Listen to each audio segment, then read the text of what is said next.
આપણે ગણિતમાં વારંવાર આકારો શા માટે ભણીએ છીએ? ચોરસ અને લંબચોરસ તો આવડે જ છે. હા, આકારો તો માત્ર પુસ્તકોમાં જ હોય છે ને. સાચે એ બની ફ્રેમ જો ઢાળવાળી નથી લાગતી. ઢાળવાળી છે અને સામે સામેની બાજુઓ પણ સમાન લાગે છે. લાગે છે આ કોઈ ચતુષ્કોણ છે. ચતુષ્કોણ? પહેલો પ્રશ્ન, ચતુષ્કોણ એટલે શું? ચતુષ્કોણ એ એવો બહુકોણ છે જેને 4 બાજુઓ, 4 ખૂણાઓ અને 4 શિરોબિંદુઓ હોય છે.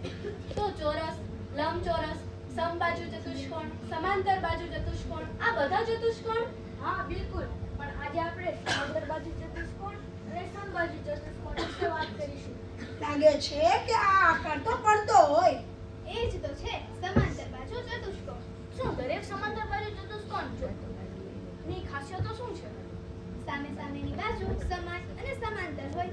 સામે સામેના ખૂણાઓ સમાન હોય. બાજુ બાજુના ખૂણાઓનો સરવાળો 180 ડિગ્રી થાય. તો શું દરેક સમાંતર બાજુ ચતુષ્કોણ લંબચોરસ હોય? ના, લંબચોરસને બધા ખૂણાઓ 90 ડિગ્રીના હોય છે. સમાંતર બાજુ ચતુષ્કોણમાં આવું હોવું જરૂરી નથી. હવે જો આ કયો આકાર છે? આ તો ચોરસ છે. હવે જો હું શું કરું છું? તે ચોરસને ત્રાસો કર્યો. તો શું થશે? આ સમબાજુ ચતુષ્કોણ બની જશે. સમબાજુ ચતુષ્કોણની વિશેષતાઓ શું થશે?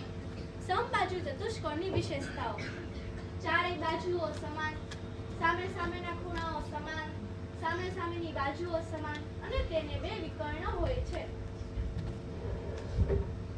તો શું સમબાજુ ચતુષ્કોણના વિકર્ણો 90 ડિગ્રી પર મળે? હા, આ જ તેની ખાસ ઓળખ છે. શું દરેક સમબાજુ ચતુષ્કોણ ચોરસ હોય છે?